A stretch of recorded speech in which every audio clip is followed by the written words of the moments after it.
അങ്ങാടിയിൽ തോറ്റതിന് അമ്മയോട് എന്നുള്ള തരത്തിലുള്ളൊരു മറുപടിയാണ് അദ്ദേഹം നൽകിയിട്ടുള്ളത്.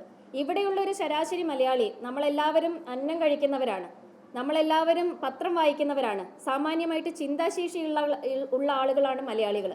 ആ ഒരു മലയാളിയെ സംബന്ധിച്ചിടത്തോളം ഇങ്ങനെയുള്ളൊരു അംഗപരിമിതിയുള്ള ഒരു വ്യക്തി മതിൽ ചാടി എന്ന് പറയുമ്പോൾ, അതിന് ആളുകളുടെ പിന്തുണയുണ്ട് എന്ന് പറയുമ്പോൾ, ആ പിന്തുണ ആരിൽ നിന്ന് ലഭിച്ചു എന്ന് ചോദ്യം ചെയ്യുന്ന സാഹചര്യത്തിൽ ആ ചോദ്യം ചെയ്ത വ്യക്തിക്കാണ് തകരാറ് എന്ന് പറയുന്ന ഉപദേശക സമിതി അംഗം, ആ ഉപദേശക സമിതി അംഗം നിങ്ങൾ എടുത്തു പറഞ്ഞതുകൊണ്ട് ഞാൻ പറയുന്നു പി ജയരാജൻ എന്നുള്ളത് തന്നെയാണ് നിങ്ങൾ നേരത്തെ ചോദിച്ച ചോദ്യത്തിനുള്ള മറുപടി.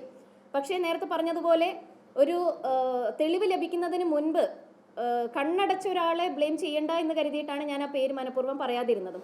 പി ജയരാജന് ഇത്രത്തോളം കെ സുരേന്ദ്രന്റെ മറുപടി പൊള്ളിയിട്ടുണ്ടെങ്കിൽ തീർച്ചയായിട്ടും അതിൽ അദ്ദേഹത്തിന്റെ പങ്ക് കൂടെ പരിശോധിക്കേണ്ടതാണ്.